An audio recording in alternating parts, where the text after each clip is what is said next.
2011 May 1 രാത്രി 11:35 American president Barack Obama ആ പ്രഖ്യാപനം നടത്തി. The United States has conducted an operation that killed Osama bin Laden, the leader of Al-Qaeda. Al-Qaeda ഭീകരൻ Osama bin ലാദനെ America വധിച്ചിരിക്കുന്നു.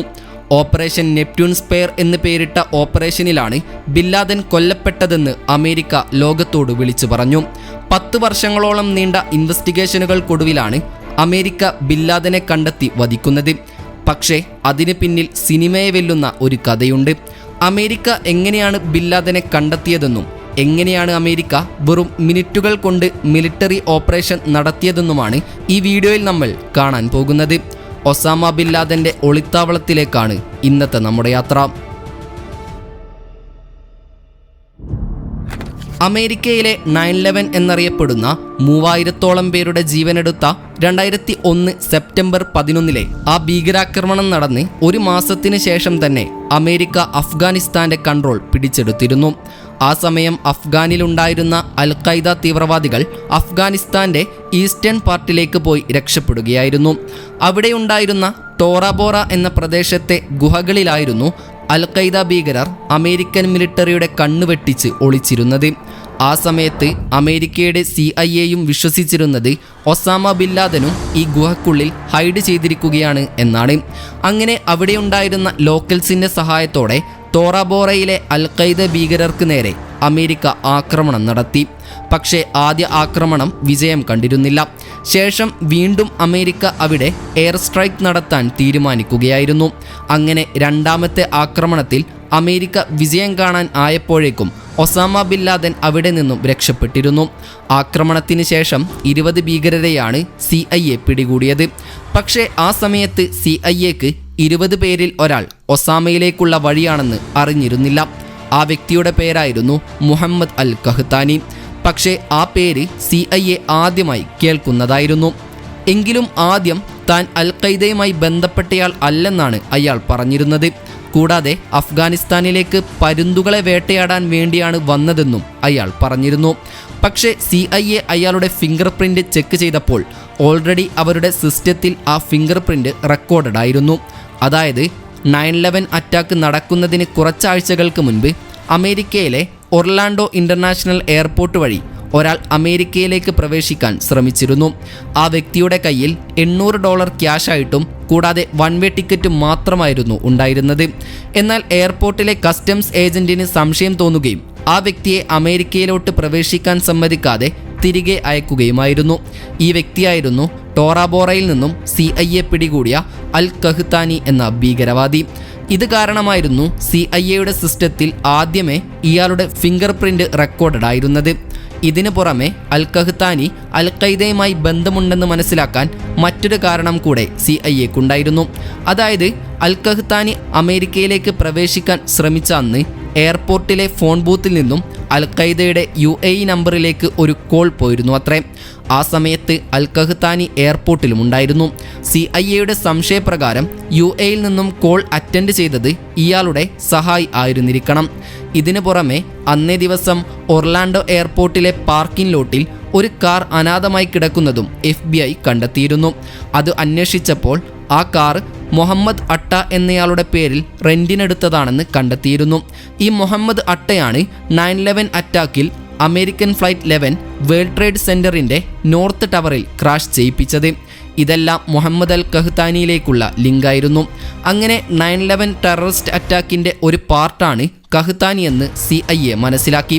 സത്യത്തിൽ അന്ന് എയർപോർട്ടിൽ നിന്നും കഹ്താനിയെ പിടികൂടുമ്പോൾ അയാൾ യുണൈറ്റഡ് എയർലൈൻസ് ഫ്ലൈറ്റ് 93 ഹൈജാക്ക് ചെയ്യാനുള്ള സഹായത്തിനായി പോവുകയായിരുന്നു. ആ ഫ്ലൈറ്റ് മിഷൻ ഹൈജാക്കേഴ്സിന് യാത്രക്കാരുമായുള്ള സംഘർഷം കാരണം ടാർഗറ്റിൽ എത്തിക്കാൻ സാധിച്ചിരുന്നില്ല. പകരം പെൻസിൽവാനിയയിൽ ആ വിമാനം ക്രാഷ് ആവുകയായിരുന്നു. അതിൽ 4 ഹൈജാക്കേഴ്സ് അടക്കം 44 പേർ കൊല്ലപ്പെടുകയും ചെയ്തു. ഇതെല്ലാം കണക്ട് ചെയ്ത ഡീറ്റെയിൽസുമായി വീണ്ടും CIA ഉദ്യോഗസ്ഥർ അൽ കഹ്താനിയെ ചോദ്യം ചെയ്തപ്പോൾ അയാൾ കുറ്റം സമ്മതിക്കുകയായിരുന്നു. അങ്ങനെ 3 മാസങ്ങൾക്ക് ശേഷം 2002 മാർച്ചിൽ അബൂ സുബൈദ എന്നു പേരുള്ള മറ്റൊരു അൽ-ഖൈദ മെമ്പറെ കൂടി CIA പിടികൂടി. അയാളായിരുന്നു അൽ-ഖൈദയുടെ കത്തുകളെല്ലാം മറ്റു ടീം മെമ്പേഴ്സിലേക്ക് എത്തിക്കുന്ന സപ്ലയർ. ഇയാൾ മുഖാന്തരം 1 വർഷം കഴിഞ്ഞ് CIA ഖാലിദ് ഷെയ്ഖ് മുഹമ്മദിനെ പിടികൂടുകയായിരുന്നു. ഖാലിദ് ഷെയ്ഖ് ആയിരുന്നു 9/11 അറ്റാക്ക് പ്ലാൻ ചെയ്തതും അൽ-ഖൈദയുടെ കമാൻഡറും. കൂടാതെ CIA ആദ്യം പിടികൂടിയ അൽ-ഖഹ്താനിയെ ചോദ്യം ചെയ്തപ്പോൾ ഇപ്പോൾ പിടിക്കപ്പെട്ട ഖാലിദ് ഷെയ്ഖ് മുഹമ്മദ് 9/11 അറ്റാക്കിന് 2 മാസങ്ങൾക്ക് മുൻപ്, അതായത് 2001 ജൂലൈയിൽ അൽ-ഖഹ്താനിക്ക് അബു അഹമ്മദ് അൽ കുവൈത്തി എന്നൊരു വ്യക്തിയെ പരിചയപ്പെടുത്തുകയും പിന്നീട് ആ അഹമ്മദ് അൽ കുവൈത്തിയാണ് അൽ-ഖഹ്താനിയെ പരിശീലിപ്പിച്ചതെന്നും പറഞ്ഞിരുന്നു. ഈ ഇൻഫോർമേഷനുകളെല്ലാം അൽ-ഖൈദ ഗ്രൂപ്പിൻ്റെ സ്ട്രക്ചർ മനസ്സിലാക്കാൻ CIA സഹായിച്ചു. പക്ഷേ ഒസാമ ബിൻ ലാദനെ പിടിക്കാൻ അത് മതിയായിരുന്നില്ല. CIA പലതരത്തിലും ശ്രമിച്ചെങ്കിലും അവർക്ക് ബിൻ ലാദനെക്കുറിച്ച് ഒരു ഇൻഫർമേഷൻസും ലഭിച്ചിരുന്നില്ല.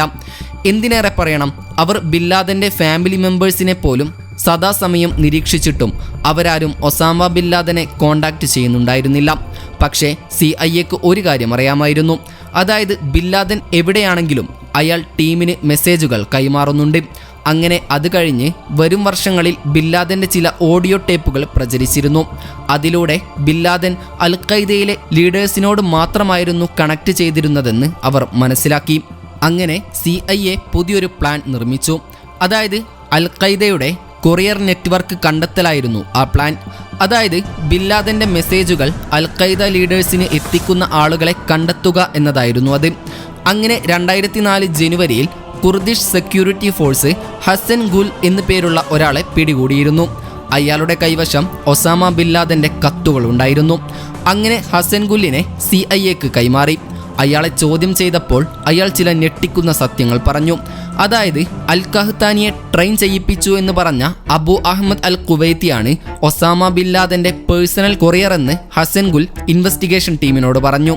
അതിനാൽ തന്നെ ഇൻവെസ്റ്റിഗേഷൻ ടീം അബു അഹമ്മദ് അൽ കുവൈത്തിയിലേക്ക് തിരിഞ്ഞു. ഇൻവെസ്റ്റിഗേഷൻ ടീം ഇയാളെ പറ്റിയുള്ള ഇൻഫർമേഷനുകൾ കളക്ട് ചെയ്യാൻ ആരംഭിച്ചു. ഹസൻ ഗുല്ലിൻ്റെ അഭിപ്രായത്തിൽ അഹമ്മദ് അൽ കുവൈത്തി വളരെ ഇമ്പോർട്ടൻ്റ് ആയ ആൾ ആണെങ്കിൽ പിടിക്കപ്പെട്ട ഖാലിദ് ഷെയ്ഖ് മുഹമ്മദ് പറഞ്ഞത് അഹമ്മദ് അൽ കുവൈത്തി അൽ-ഖൈദയിൽ അത്ര ഇമ്പോർട്ടൻ്റ് പേഴ്സൺ അല്ല എന്നാണ്. അങ്ങനെ 2005 അബു ഫറജ് അൽ ലിബി എന്ന വ്യക്തിയെയും അമേരിക്ക പിടികൂടിയിരുന്നു. ഖാലിദ് ഷെയ്ഖ് മുഹമ്മദ് അമേരിക്കയുടെ പിടിയിലായതിനു ശേഷം അൽ-ഖൈദയുടെ കമാൻഡർ ആയിരുന്നു ഇയാൾ. പക്ഷേ അബു ഫറജും അഹമ്മദ് അൽ കുവൈത്തിക്ക് വലിയ സ്ഥാനം ഇല്ലെന്ന് തന്നെ പറഞ്ഞു. സത്യത്തിൽ പലരും പല അഭിപ്രായങ്ങൾ പറഞ്ഞ കാരണത്താലും CIA കൈവശം അബു അഹമ്മദ് അൽ കുവൈത്തി എന്ന പേരല്ലാതെ മറ്റൊരു ഇൻഫർമേഷൻസും ഇല്ലാത്തതിനാലും അമേരിക്ക വീണ്ടും കേസിൽ വഴിത്തിരിവില്ലാതെ സ്റ്റക്കാവുകയായിരുന്നു. സത്യത്തിൽ അബു അഹമ്മദ് അൽ കുവൈത്തി എന്ന പേര് പോലും ഫേക്കായിരുന്നു. കുവൈത്തിൽ നിന്നുള്ള അഹമ്മദിൻ്റെ ഉപ്പ എന്നർത്ഥം മാത്രമേ അതിനുണ്ടായിരുന്നുള്ളൂ. സത്യത്തിൽ വളരെ മാരകമായിട്ടുള്ളതും ക്രൂരമായിട്ടുമുള്ളതുമായ ടോർച്ചറിംഗ് വഴിയാണ് പിടിക്കപ്പെട്ട ഓരോ തീവ്രവാദികളും ഓരോ ഇൻഫർമേഷൻസുകളും ഇൻവെസ്റ്റിഗേഷൻ ടീമിനോട് പറഞ്ഞിരുന്നത്. അങ്ങനെ വീണ്ടും 2 വർഷങ്ങൾ കൂടെ കടന്നുപോയി. CIA ഒരുപാട് ശ്രമിച്ചെങ്കിലും അബു അഹമ്മദിനെയോ ബിൻ ലാദനെയോ കണ്ടെത്താൻ അവർക്ക് കഴിഞ്ഞില്ല. പക്ഷേ 2007 CIAക്ക് അബു അഹമ്മദ് അൽ കുവൈത്തിയുടെ റിയൽ ഐഡൻറ്റിറ്റിയെക്കുറിച്ചുള്ള ഒരു വിവരം ലഭിച്ചു. പക്ഷേ CIA നെറ്റ്വർക്കിൽ നിന്നല്ലായിരുന്നു ഈ ഇൻഫർമേഷൻ. അബു അഹമ്മദ് അൽ കുവൈത്തിയുടെ യഥാർത്ഥ പേര് ഇബ്രാഹിം സഈദ് അഹമ്മദ് എന്നാണ് എന്നതായിരുന്നു ആ ഇൻഫർമേഷൻ. കൂടാതെ അയാൾ ഒരു പാകിസ്ഥാനിയാണെന്നും കുവൈറ്റിൽ സെറ്റിൽഡ് ആയിരുന്നെന്നും CIA മനസ്സിലാക്കി. അതിനുശേഷവും 2 വർഷങ്ങൾ കടന്നുപോയി. ആ സമയം CIA ഏറ്റവും കൂടുതൽ ഫോക്കസ് ചെയ്തിരുന്നത് സഈദ് അഹമ്മദ് എന്ന അഹമ്മദ് അൽ കുവൈത്തിയെ കണ്ടെത്തുന്നതിലായിരുന്നു. അതിനാൽ അവർ മിഡിൽ ഈസ്റ്റിൽ നിന്നും പാകിസ്ഥാനിലേക്ക് പോകുന്ന എല്ലാ ഫോൺ കോളുകളും CIA റെക്കോർഡ് ചെയ്ത് പരിശോധിക്കാൻ തുടങ്ങി. ഇതുവഴി അവർക്ക് ഇബ്രാഹിം സഈദ് അഹമ്മദിനെ പിടികൂടാം എന്നായിരുന്നു കരുതിയിരുന്നത്. വർഷങ്ങളോളം ഇത്തരത്തിൽ ലക്ഷക്കണക്കിന് കോളുകൾ മോണിറ്റർ ചെയ്ത ശേഷം 2010 ജൂണിൽ അവർ വളരെ സസ്പീഷ്യസ് ആയിട്ടുള്ള ഒരു കോൾ ശ്രദ്ധിക്കുകയായിരുന്നു. അതിൽ അവർ അറബിക്കും പാഷ്തോയുമായിരുന്നു സംസാരിച്ചിരുന്നത്. ആ കോളിൽ പാകിസ്ഥാനിലുണ്ടായിരുന്ന വ്യക്തി ഞാൻ മുമ്പുണ്ടായിരുന്ന അതേ വ്യക്തിയുടെ കൂടെ തന്നെയാണെന്ന് പറഞ്ഞിരുന്നു. ഇതായിരുന്നു ആ സംശയത്തിന് പിന്നിലുള്ള കാരണം. ഇത് അബു അഹമ്മദ് അൽ കുവൈത്തി ആയിരിക്കുമെന്ന് ഇൻവെസ്റ്റിഗേഷൻ ടീം കരുതി. കൂടാതെ പാകിസ്ഥാനിൽ നിന്നും സംസാരിച്ചിരുന്ന വ്യക്തി വളരെ കഷ്ടപ്പെട്ട് ലൊക്കേഷൻ ഹൈഡ് ചെയ്യാനും ശ്രമിക്കുന്നുണ്ടായിരുന്നു. അയാളുടെ ഫോൺ കുറച്ച് മിനിറ്റ് നേരത്തേക്ക് മാത്രമേ ഓൺ ആവുകയുണ്ടായിരുന്നുള്ളൂ. കൂടാതെ ഫോൺ ഓൺ ആകുന്ന സമയത്തൊക്കെ അയാൾ മൂവിങ്ങിലുമായിരിക്കും. ഇതെല്ലാം കൊണ്ട് തന്നെ ഇൻവെസ്റ്റിഗേഷൻ ടീം അത് അബു അഹമ്മദ് അൽ കുവൈത്തി അഥവാ ഇബ്രാഹിം സഈദ് അഹമ്മദ് ആണെന്ന് ഉറപ്പിച്ചു. അങ്ങനെ അയാളെ നിരീക്ഷിക്കാൻ CIA ചാരന്മാരെ നിയോഗിച്ചു. ഓഗസ്റ്റ് 2010 ഒരു പാകിസ്ഥാനി CIA ഏജന്റിനെയായിരുന്നു ടീം നിയോഗിച്ചത്. ആദ്യം ഈ ഏജന്റ് അബു അഹമ്മദിനെ പാകിസ്ഥാനിലെ പെഷവാർ എന്ന സ്ഥലത്ത് വെച്ചും ഫോളോ ചെയ്യാൻ ആരംഭിക്കുകയും ആ തിരച്ചിൽ പാകിസ്ഥാനിലെ അബോട്ടാബാദിലെ ഒരു കോമ്പൗണ്ടിൽ എത്തിച്ചേരുകയുമായിരുന്നു. പക്ഷേ ദിവസങ്ങൾ കടന്നുപോയിട്ടും അബു അഹമ്മദ് താമസിച്ചിരുന്ന ആ ബിൽഡിങ്ങിൻ്റെ കോമ്പൗണ്ട് വിട്ട് അയാൾ അധികമൊന്നും എവിടേക്കും പോകുന്നുണ്ടായിരുന്നില്ല. അപ്പോൾ ബില്ലാദനും ആ കോമ്പൗണ്ടിൽ തന്നെ ഉണ്ടാകുമെന്ന് CIA കണക്കുകൂട്ടി. എങ്കിലും അമേരിക്കക്കത് 100% ഉറപ്പില്ലായിരുന്നു. അതൊരു സാധ്യത മാത്രമായിരുന്നു. അങ്ങനെ രണ്ടും കൽപ്പിച്ച് അമേരിക്ക ആ ഓപ്പറേഷൻ നടത്താൻ തന്നെ തീരുമാനിച്ചു. അതിനുവേണ്ടി അമേരിക്ക ഒരു സ്പെഷ്യൽ മിലിറ്ററി ഫോഴ്സിനെ നിയോഗിച്ചു. അങ്ങനെ 2011 മെയ് 1 സമയം രാത്രി 11 മണി അഫ്ഗാനിസ്ഥാനിലെ ജലാബാദ് എയർഫീൽഡിൽ നിന്നും 2 ബ്ലാക്ക് ഹോക്ക് ഹെലികോപ്റ്ററുകൾ പാകിസ്ഥാനിലെ അബോട്ടാബാദിലുള്ള ബില്ലാദൻ ഉണ്ടെന്ന് സംശയിക്കുന്ന കോമ്പൗണ്ട് ലക്ഷ്യമാക്കി പറന്നുയർന്നു. പക്ഷേ ഈ മിഷൻ വളരെ കോംപ്ലിക്കേറ്റഡ് ആയിരുന്നു. അതിനുള്ള ഒന്നാമത്തെ കാരണം അമേരിക്ക ഈ ഓപ്പറേഷനെ പറ്റി പാകിസ്ഥാനോട് പറഞ്ഞിരുന്നില്ല എന്നുള്ളതാണ്. രണ്ടാമത്തെ കാരണം ഈ കോമ്പൗണ്ട് പാകിസ്ഥാൻ മിലിറ്ററി അക്കാഡമിയുടെ അടുത്തായിരുന്നു സ്ഥിതി ചെയ്തിരുന്നത്. അതിനാൽ തന്നെ ഈ ഹെലികോപ്റ്ററുകളിൽ സീക്രട്ട് സ്റ്റീൽത്ത് ടെക്നോളജി ഉപയോഗിച്ചിരുന്നു. ഇത് കാരണം ഈ ഹെലികോപ്റ്ററുകളെ പാകിസ്ഥാൻ്റെ മിലിറ്ററി റഡാറുകളിൽ ഫൈൻഡ് ചെയ്യാൻ കഴിയില്ലായിരുന്നു. ഈ ഓപ്പറേഷൻ 40 മിനിറ്റ് സമയത്തേക്കായിരുന്നു പ്ലാൻ ചെയ്തിരുന്നത്. പക്ഷേ വെറും 15 മിനിറ്റുകൾ കൊണ്ട് തന്നെ നേവി സീലുകൾ ആ ബിൽഡിങ്ങിലെ 3-ാം നിലയിലുള്ള ഒസാമ ബില്ലാദനെ കണ്ടെത്തുകയും അവിടെ വെച്ച് തന്നെ ഷൂട്ട് ചെയ്ത് കൊല്ലുകയുമായിരുന്നു. കൂട്ടത്തിൽ ഇബ്രാഹിം സയ്യിദ് അഹമ്മദിനെയും നേവി സീലുകൾ വധിച്ചിരുന്നു.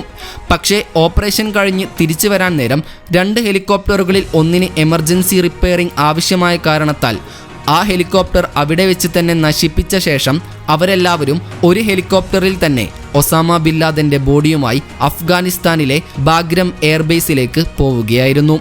ശേഷം US ഒഫീഷ്യൽസിൻ്റെ റിപ്പോർട്ടുകൾ പ്രകാരം 24 മണിക്കൂറിനുള്ളിൽ തന്നെ സൗദിയുടെ സമ്മതത്തോടെ ബില്ലാദൻ്റെ ബോഡി അറേബ്യൻ സീയിൽ അടക്കം ചെയ്യുകയായിരുന്നു. കൂടാതെ സൗദി ബില്ലാദൻ്റെ ബോഡി സ്വീകരിക്കുന്നതിൽ നിന്ന് പിന്മാറുകയും ചെയ്തിരുന്നു.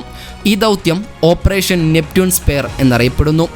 ഇനി എന്തുകൊണ്ടാണ് അമേരിക്ക ബില്ലാദൻ്റെ ശരീരം കടലിൽ തള്ളിയത് എന്നതിനെക്കുറിച്ചും ഓപ്പറേഷൻ നെപ്റ്റ്യൂൺ സ്പെയറിൻ്റെ ഡീറ്റെയിൽഡ് വീഡിയോ ആവശ്യമാണെങ്കിലും അത് കമൻറ്റ് ചെയ്യാൻ മറക്കരുത്. അപ്പോൾ മറ്റൊരു ഇൻഫോർമേറ്റീവായ വീഡിയോയുമായി വരുന്നത് വരെ ഗുഡ് ബൈ.